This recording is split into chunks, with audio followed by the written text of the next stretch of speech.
అఖండ 2 చిత్ర నిర్మాతలకు డిస్ట్రిబ్యూటర్లకు Telangana high court division bench ఊరటిచ్చింది. ఈ నెల 11న సింగిల్ బెంచ్ ఇచ్చిన ఉత్తర్వుల మీద డిసెంబర్ 14వ తారీఖు వరకు డివిజన్ బెంచ్ స్టే విధించింది.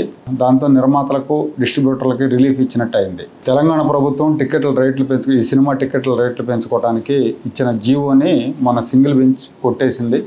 అయితే దాని మీద ఈ డివిజన్ బెంచ్ స్టే ఇచ్చింది. 14వ తారీఖు వరకు స్టే విధించింది. అందరి వాదనలు వినకుండా సింగిల్ బెంచ్ ఏకపక్షంగా తీర్పిచ్చిందన్న అభిప్రాయాన్ని డివిజన్ బెంచ్ వ్యక్తం చేసింది. ఈ అంశం మీద తదుపరి విచారణ డిసెంబర్ 15వ తారీఖు వాయిదా వేసింది. హైకోర్టు తీర్పు ఇచ్చినా కూడా ఈ సినిమా టికెట్లను పెంచిన ధరలతో ఎందుకు ఆన్లైన్లో విక్రయిస్తున్నారంటూ బుక్ మై షోను డివిజన్ బెంచ్ ప్రశ్నించింది. మీపై కోర్టు ధిక్కరణ చర్యలు ఎందుకు తీసుకోకూడదో చెప్పాలంటూ వివరణ కోరింది.